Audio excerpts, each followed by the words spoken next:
KM hospital Sangamner, माफक दरात अत्याधुनिक वैद्यकीय सेवा, 100 पेक्षा अधिक तज्ञ डॉक्टर्स, हृदयविकार, स्त्रीरोग, अस्थिरोग, अपघात विभाग, मेंदू आणि मणक्याच्या शस्त्रक्रिया, सांधे प्रत्यारोपण, लॅप्रोस्कोपिक आणि robotic surgery, dialysis, CT scan, plastic surgery, मधुमेह, पॅरालिसिस, छातीचे विकार आणि जनरल मेडिसिन, त्याचबरोबर सर्व मेडिक्लेमची कॅशलेस सुविधा, सर्व शासकीय योजना उपलब्ध, अत्याधुनिक मॉड्युलर ऑपरेशन थिएटर आणि 24 तास अत्यावश्यक सेवा.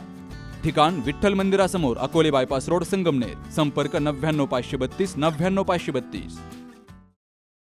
सहकार महर्षी भाऊसाहेब थोरात सहकारी साखर कारखान्याचे कर्मचारी हरिश्चंद्र त्र्यंबक खतोडे हे सेवानिवृत्त झालेत. त्यांनी साखर कारखान्यामध्ये 40 वर्ष सेवा केली. त्यांच्या सेवापूर्ती निमित्तानं गौरव सोहळ्याचं आयोजन केलं गेलं.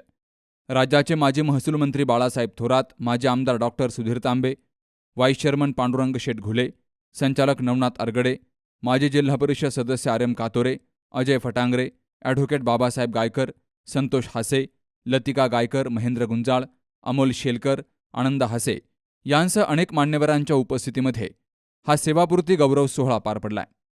यावेळी कारखान्याचे संचालक नवनाथ अरगडे, आर्यम कातोरे, वैष्णवी खतोडे यांनी आपापली मनोगत व्यक्त केली. तर सत्कारमूर्ती सेवानिवृत्त कर्मचारी हरिश्चंद्र खतोडे यांनीही आपल्या भावना व्यक्त करत सर्वांचे आभार मानले. हा हरी प्रामाणिकपणाच्या बाबतीमध्ये सगळ्यांच्या पुढे कष्टालाच देव मानणारा हा सदग्रस्त साखर कारखान्याची 35 वर्ष सेवा केली, तीही प्रामाणिकपणे. आणि आज त्याचाच भाग म्हणून त्याचा सेवापूर्तीचा गौरव सोहळा या ठिकाणी संपन्न होतो आहे. हरीला या निमित्ताने मी माझ्या वतीने दीर्घ आयुष्य लाभो अशा प्रकारची सदिच्छा व्यक्त करून आजोबांनी आपल्या आयुष्यातील अनेक वर्ष प्रामाणिकपणे आणि मेहनतीने सेवा केली. आज आजच्या सेवापूर्तीचा हा सुंदर क्षण म्हणजे त्यांच्या आयुष्यातील एक मोठा आनंदाचा पर्व आणि एका नव्या आनंदा पर्वाची सुरुवात. बाबा, तुम्ही तुमच्या आयुष्यातून आम्हाला दिलेली शिकवण आणि संस्कार हीच आमच्यासाठी सर्वात मोठी संपत्ती आहे. कष्ट, प्रामाणिकपणा, शिक्षणाची मर्यादा असताना आणि सुरुवातीला अतिशय तुटपुट वेतन व कुटुंबाची मोठी जबाबदारी असतानाही तुम्ही कधीही कष्टापासून पाठ फिरवली नाही. परिस्थिती कितीही विकट असली तरी प्रामाणिकपणे कसे जगावे हे तुम्ही आम्हाला कृतीतून दाखवून दिले. आमच्या सर्व स्टाफच्या वतीनं त्यांच्या भाव्यासाठी खूप शुभेच्छा आणि थांब. ही संस्था वाढवताना तिच्यामध्ये अत्यंत प्राणपणाने ज्या काही लोकांनी काम केलं त्यातील एक महत्त्वाचे म्हटलं तर हरिश्चंद्र पाटील खतोडे आहेत असं म्हटलं तर वावगं ठरणार नाही. खरं तर कारखान्याची जेव्हा आमची मासिक सभा होते त्या प्रत्येक सभेमध्ये अनेक ज्येष्ठ लोक या ठिकाणी रिटायर होत असतात. खरं तर मनाला एक वाईट वाटून जातं. या ज्या ज्येष्ठ लोकांनी या कारखान्याच्या उभारणीमध्ये, संगमनेरच्या या प्रगतीमध्ये आणि त्याप्रमाणे संगमनेरचं राजकारण दाबण्यासाठी ज्यांनी प्रामाणिकपणे काम केलं ते लोक आज आपल्यातून या ठिकाणी रिटायर होत आहेत. परंतु खऱ्या अर्थानं आपण जर पाहिलं तर जे प्रामाणिक लोक आहेत ते निवृत्तीनंतरही या विकासाच्या जी गंगा आहे त्याबरोबर राहत आहेत. हरिश्चंद्र पाटलांचं काम साधं होतं परंतु ते प्राणपणानं, नेटकेपणानं आणि प्रामाणिकपणे अहोरात्र त्यांनी केलं आणि निश्चितपणे निष्कलंकाची सेवा करून ते आज आपल्यातून या कारखान्याच्या या संस्थेमधून जरी रिटायर होत असले तर ते तुमच्या आमच्या मनातून, शेतकऱ्यांच्या, कष्टकऱ्यांच्या जीवनातून त्यांचं जे स्थान आहे ते कधीही या ठिकाणी रिटायर होणार नाही. आदरणीय हरिश्चंद्र खतोडे दादा यांचं व्यक्तिमत्व, ज्यांनी परमेश्वराचं नाव धारण केलं, राजा हरिश्चंद्राचं नाव धारण केलं असं व्यक्तिमत्व, त्यांनी त्यांच्या त्या संस्थेबद्दल, कारखान्याबद्दल असलेलं प्रेम आपण त्यांना बोलताना पाहिलं. त्यांच्या डोळ्याच्या कडा बोलावल्या होत्या. साहेबांचं नाव घेताना त्यांचे हात थरथर कापत होते. म्हणजे इतकी निष्ठा एखाद्या आपल्या नेत्यावर, आपल्या चालकावर इतकी निष्ठा असलेलं व्यक्तिमत्व आदरणीय हरिश्चंद्र पाटील खतोडे. तर म्हणजे हे असताना त्यांना समाजामध्ये या ठिकाणी आपल्या उपस्थितीतून जाणवते की गावात अत्यंत आदराचं स्थान आहे. तर म्हणजे त्यांचं शिक्षण अत्यल्प असलं तरी विचार अत्यंत पुढचे आहे या निमित्ताने वाटतं. जेव्हा निमंत्रण पत्रिका द्यायला आले तर त्यांचा आग्रह साहेबांना घेऊनच या, काही झालं तर साहेब आले पाहिजे, इतकी साहेबांची निष्ठा आपल्याला त्या सर्व गोष्टी सांगून जातात. आणि म्हणून सहकारी महर्षी भाऊसाहेब थोरात कारखान्यामध्ये त्यांना अधिकच्या वाढीव निवड त्यांची झाली, प्रामाणिकपणामुळे निवड झाली, त्याच्या संस्थेबद्दल असलेल्या निष्ठेबद्दल त्यांची निवड झाली. आणि निश्चितपणे 40 वर्ष त्यांनी या संस्थेमध्ये काम केलेले. तर 40 वर्ष आयुष्याची खूप असतात. 20 वर्षाचे असताना ते नोकरी लागले असतील मला असं वाटतं. 20-21 वर्षाचे असताना नोकरी लागली असतील. आज त्यांचं वय माहीत नाही, असं 61-62 वय असावं. परंतु हे वय होत असताना 40 वर्ष एखाद्या संस्थेत काम करताना त्या संस्थेची प्रामाणिक राहणं, ज्यांच्याशी आपण काम करतो त्यांच्याशी अत्यंत घनिष्ठ संबंध ठेवणं, आपल्या ज्या गावातून आपण ज्या मातीतून जन्माला आलो त्या मातीशी आपला हिमान राखणं, या सगळ्या गोष्टी हरिश्चंद्रदादांनी आयुष्यभर केल्या. एक साहेबांच्या थोडा आपल्याला असल्यामुळे मला सर्विस करता आली. मी मला काही चुकलं तरी पण मला समजून घ्यायचे आई काही मला चांगली मदत केली बिचारे. आणि मला शिक्षण माझं कमी असल्यामुळं मला पुस्तकी म्हणजे कामाचं जास्त म्हणजे असायचं की कामातून माझे 3 गुण काढायचे माझ्यामध्ये. साहेबांमुळे माझी सर्विस शेवट झालेलं आहे माझी साहेबांनी. यावेळी माजी आमदार डॉक्टर सुधीर तांबे आणि माजी मंत्री बाळासाहेब थोरात यांनी हरिश्चंद्र खतोडे आणि परिवाराला शुभेच्छा दिल्यात. हरिश्चंद्रजी खतोडे यांनी आपल्या सहकारी साखर कारखान्यामध्ये अत्यंत प्रामाणिकपणाने सेवा दिली. आम्ही असं मानतो की जे आदरणीय दादांनी, आदरणीय भाऊसाहेब थोरातांनी जे एक परिवर्तनाची चळवळ, हे बघा आपला सर्व शेतकरी समाज कसा होता काही वर्षापूर्वी. राजापूरला मला माहिती की गावोगाव तिथे विडी कारखाने होते, विडी धंद्यावरच आपलं सर्व आयुष्य होतं. दुष्काळ होता, शेजारून नद्या वाहत होत्या, पण त्यांची पाणी उचलण्याची आपल्याला परवानगी पण नव्हती आणि क्षमताही नव्हती. आणि म्हणून एक मोठं मी म्हणेल की एक आर्थिक परिवर्तन, आर्थिक क्रांती, आर्थिक सामाजिक क्रांती आदरणीय दादांनी भाऊसाहेब थोरातांनी केली. त्यांनी कारखाना निर्माण केला, त्याच्यानंतर दूध संघ निर्माण केला, त्याच्यानंतर इंजिनिअरिंग कॉलेजेस, म्हणजे संपूर्ण उन्नती शेतकऱ्याची झाली पाहिजे, त्याची आर्थिक उन्नती होईल, त्याची शैक्षणिक उन्नती झाली पाहिजे. ही जी काही सहकारी चळवळ आहे, हरिश्चंद्रजी खतोडे त्या सहकारी चळवळीचे कार्यकर्ते आहेत. त्यांना आपण केवळ त्या कारखान्याचे कर्मचारी म्हणून चालणार नाही, कारण ही जी चळवळ झाली ती सर्वांच्या त्या ठिकाणी सहभागातून झाली, योगदान झालं त्यांनी दिलेलं आहे. आणि हरिश्चंद्र खतोडे यांनी देखील या चळवळीसाठी योगदान दिलं. या परिवर्तनामध्ये त्यांचा देखील त्या ठिकाणी वाटा आहे. त्यामुळे त्यांचा खऱ्या अर्थाने या सर्व संस्था ज्या आपल्या काम करतात मित्रांनो, त्या ठिकाणी काम करणारा सेवक जो आहे तो त्या ठिकाणी केवळ एक नोकरी म्हणून करत नाही. मला काहीतरी ठीक आहे, त्याला ती आयुष्यात गरज असते, त्यासाठी ते नोकरी करतात, हा भाग वेगळा. परंतु त्या समर्पित भावनेने पाहिलं, विशेषतः कारखान्याचे आणि आपल्या सर्व संस्थेचे जे कर्मचारी इतक्या मनापासून काम करतात, इतक्या शिस्तीने काम करतात, इतक्या समर्पित भावनेने काम करतात की बरोबर त्यांच्याबद्दल जेवढं आपल्याला कौतुक करता येईल, जेवढी चांगले शब्द बोलता येतील तेवढे अपुरे ठरतील. आणि त्यापैकीच एक हरिश्चंद्रजी खतोडे आहेत, त्या ते सेवानिवृत्त होत आहेत. त्या मिळाल्या मगाशी हरिश्चंद्र आणि तारावरती कुठं हरिश्चंद्र राजाची गोष्ट ही पुराणामध्ये फार मोठी प्रसिद्ध आहे की ज्याने आपलं राज्य देऊन टाकलं होतं. आता आपल्या हरिश्चंद्राने आपली सेवा दिलेली आहे. त्यांनी सुद्धा एक फार मोठं त्या ठिकाणी समाजासाठी योगदान दिलं आहे. मी त्यांच्याप्रती आदर व्यक्त करतो, त्यांना भावी आयुष्यासाठी खूप खूप शुभेच्छा देतो. त्यांना उत्तम आरोग्य, दीर्घायुष्य लाभो अशा प्रकारच्या हार्दिक शुभेच्छा देतो. आदरणीय तारामतीताई खतोडे यांना मी भावी आयुष्यासाठी खूप खूप शुभेच्छा देतो. 35 वर्ष आणि 7 महिन्याची सेवा त्यांनी आपल्या साखर कारखान्यामध्ये केलेली आहे. केनियारला नंबर घेण्याचं काम त्यांच्याकडं होतं. 3 वर्षाचं एक्सटेन्शन मिळालेलं आहे. एक्सटेन्शन सहज दिलं जात नाही. एक्सटेन्शन द्यायचं असलं तर काहीतरी असा गुण असावा लागतं की त्याच्याशिवाय आमचं जमत नाही. कारखान्याचं कुठेतरी अडतं, अरे हाच लागेल म्हणतात, त्याच एक्सटेन्शन मिळतं. खरं म्हणजे हरिभाऊ खतोडेला जे एक्सटेन्शन मिळालं त्याचं कारण असं आहे, जरी केनियार्डमध्ये होते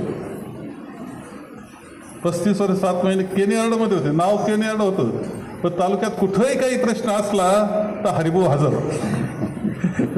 तिथे हजरच असलं पाहिजे, असं बोलून घ्यायचं, चला चला चला चला जरा प्रॉब्लेम आला इकडं, कोणतं पार कोणतं काम असेल, अडचण असेल का हरिभाऊ हजर. असं व्यक्तिमत्व कारखान्यामध्ये सुद्धा कामगारांमध्ये, अधिकाऱ्यांमध्ये एक प्रिय व्यक्तिमत्व, असं व्यक्तिमत्व त्यांचं. त्यामुळे 3 वर्षाचं एक्सटेन्शन दिलं. एक्सटेन्शन देऊ नये सहसा या मताचे आम्ही असतो, कारण बाकी पुढचे नंबर सरकवायचे असतात. पुढं तुम्ही येत असतात रोज कागद घेऊन, याचं काय करता त्याचं काय करता, चिटका कुठंतरी. अशा वेळेस हा प्रश्न असतो आमच्याकडं.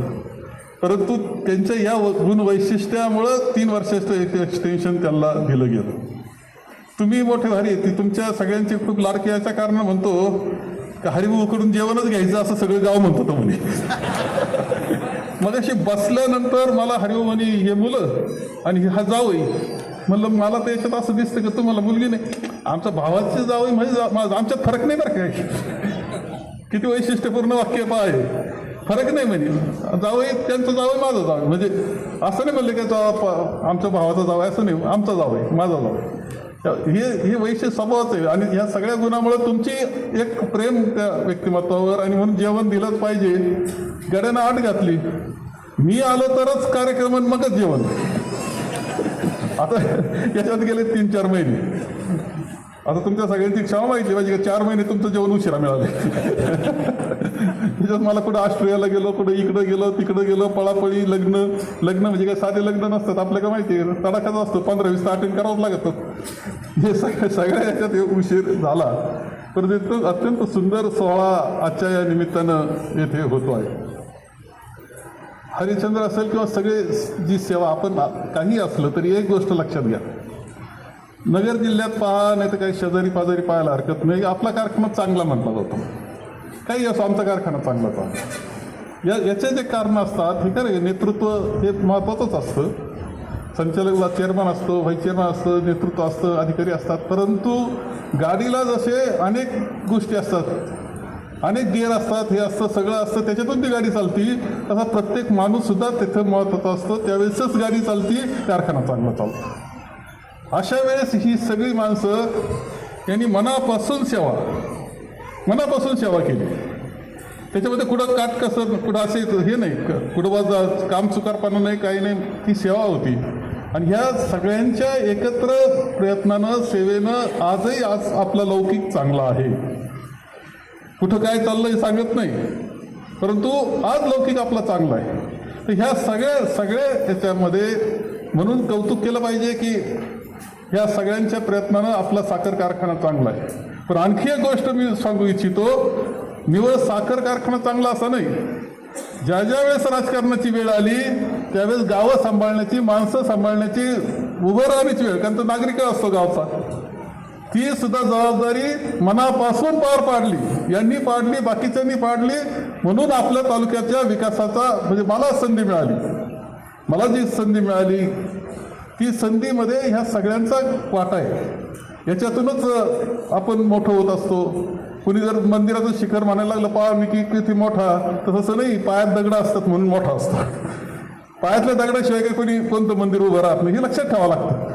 या पद्धतीनं ही माणसं खऱ्या अर्थानं, तुम्ही कार्यकर्ते मंडळी असाल, ते असतील, सगळे कधी ना कधी कुठं ना कुठं काही चिरेबंद असतात. कोपऱ्याला चांगला चिरा लावा लागतो, चांगला घडून दगड, मग ते डायरेक्टर समजा वाटलंच ते. पण बाकीच्यांना काही वगळून चालता येत नाही ना, सगळ्यांशिवाय काय होतं असं समजायचं काही कारण नाही. ह्यामध्ये सुद्धा खूप मोठं योगदान या सगळ्या व्यक्तिमत्वाचं राहिलं. आणि त्यामध्ये हरिश्चंद्रचं सुद्धा, हरिभाऊचं सुद्धा खूप मोठं चांगलं सहभाग कायम राहिलेला आहे, हेही मला नाकारता येणार नाही. खरं म्हणजे एक यशस्वी वाटचाल जीवनाची झालेली. 60-65 आता वय हे काही फार वय नसतं. माझं मत असं आहे की 81ला थोडे थकायला लागलेत माणसं, बाकी आता बरेच राहतात. आता हरिभाऊचं काय झालं, दोन्ही मुलं चांगले व्यवस्थित आहेत, काही अडचण नाही. आता म्हणजे एक जण शेती आहे, एक जण काहीतरी व्यवसाय करतोय, व्यवस्थित लागलेले.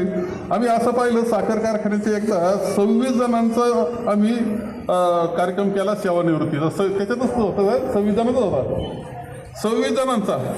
26मध्ये त्यांच्या कुटुंबांमध्ये 38 इंजिनियर निघाले. काही जगात गेले, साधे काम, काही जगात गेले, काही कुठं बाहेर गेले, कोणी भारतात आहे. शिक्षणं चांगली झाले, कुटुंब चांगलं चाललं, तब्येती चांगल्या राहिल्या, सगळं काही झालं. त्या पद्धतीनं हरिभाऊसुद्धा खूप चांगलं नशिबान आहे की मुलं चांगले. पाहिलं आता सगळं प्रपंच इथं त्यांचे कुटुंबीय उभे राहिले होते, एक अत्यंत समाधानी, अत्यंत समाधानी. हरिभाऊच्या चेहऱ्यावर समाधान दिसतं का नाही रे, आनंद दिसतं का नाही? काय पाहिजे माणसाला जीवनामध्ये? एखाद्या खूप पैसा असेल आणि समाधान नसेल, चेहरा पडेल असेल तर करता काय त्या पैशाचं? हरिभाऊमध्ये समाधान आहे, आनंद आहे, हे सुद्धा. आणि जे आपण काम केलं याचा सुद्धा समाधान आहे, किंवा आत्मिक शांती आहे की आम्ही होतं चांगलं काम केलं. ह्या सगळ्या गोष्टी आहेत आपल्याला. त्यामुळे हरिभाऊचं अभिनंदन करायचं आहे. पुढच्या काळातही आम्हाला खूप मदत लागणार आहे तुमची. आता मोकळे झाले म्हणजे असं नका समजू, नाही तर माणसं मोकळे झाल्यावर जरा गडबड करतात काय काही. आम्हाला मदत लागणार आहे, तालुका सांभाळायला मदत लागेल, गाव सांभाळायला मदत लागेल. आता कोणला पोरा बाळाला मारायला लागलेत लोक. इथपर्यंत परिस्थिती खराब होत चाललेली आहे. मुरमाच्या वाळूच्या गाड्या पळायला लागल्यात, उलट्या पालट्या. त्याच्यातून व्यसन वाढत चाललेलं असं आपल्याला चित्र दिसतंय. हप्ते काय, टक्केवाऱ्या काय, काय काय ऐकायला मिळायला लागले. म्हणजे मला ऐकायला मिळायला लागले. मला कधी तालुक्यात ऐकायला मिळालं कधी मला माहीत नाही. असं कधी आपलं नव्हतं, ते दुर्दैवानं ऐकायला मिळतंय. तुम्हाला हा तालुका पुन्हा सांभाळण्याची गरज आहे हे स्पष्टपणे सांगतो. आणि म्हणून पूर्वी कार्यकर्ता म्हणून काम केलंय, पुढं कार्यकर्ता म्हणून भक्कम राहा, एवढं तुम्हाला या निमित्तानं मला शुभेच्छा. या निमित्तानं सुद्धा स्वार्थ आहे माझा, पण तो स्वार्थ एकट्याचा नाही. हे सगळं काय माझं असं नाही, हे सगळ्यांचं आहे. आपण तालुका चांगला चालवला, व्यवस्थित पद्धतीने सगळ्या गोष्टी सांभाळल्या तरच तालुका पुढे जाऊ शकतो, हे तुम्ही कायम लक्षात ठेवा. या प्रसंगी खतोडे परिवारातील प्रकाश हरिचंद्र खतोडे, राजेंद्र हरिचंद्र खतोडे, मुरलीधर त्र्यंबक खतोडे, गोकुळ मुरलीधर खतोडे, मधुकर मुरलीधर खतोडे, दीपक मुरलीधर खतोडे, मदन विठ्ठल खतोडे, शेखर विठ्ठल खतोडे आणि परिवारानं उपस्थित मान्यवरांचं स्वागत केलं. या कार्यक्रमासाठी थोरात कारखान्याचे अधिकारी, कर्मचारी, सर्वच सहकारी संस्थांचे पदाधिकारी, सरपंच, उपसरपंच आणि ग्रामस्थ मोठ्या संख्येनं हजर होते. Sukhdev Gadekar, C news Marathi, Sangamner. Doctor Pawase अर्धांगवायू पुनर्वसन आणि निसर्गोपचार केंद्र. निसर्गरम्य आणि प्रदूषणमुक्त वातावरणात 20 कॉटचे उत्तम मशिनरी आणि सर्व सुविधा उपलब्ध असलेले सुसज्ज निसर्गोपचार केंद्र. अर्धांगवायू, मान, पाठ, कंबर आणि सांधेदुखी, हातापायांना मुंग्या येणं, टाचदुखी, चेहऱ्याचा पॅरालिसिस, ॲक्युपंक्चर, फिजिओथेरपी, जलचिकित्सा, बाष्पचिकित्सा, योग चिकित्सा, मालिश चिकित्सा, चुंबक चिकित्सा, आहार चिकित्सा आणि माती चिकित्सा. संपर्क डॉक्टर रमेश पावसे, ठिकाण हिवरगाव पावसा, रायतेवाडी रोड, तालुका संगमनेर. संपर्क 96 23 25 67 22.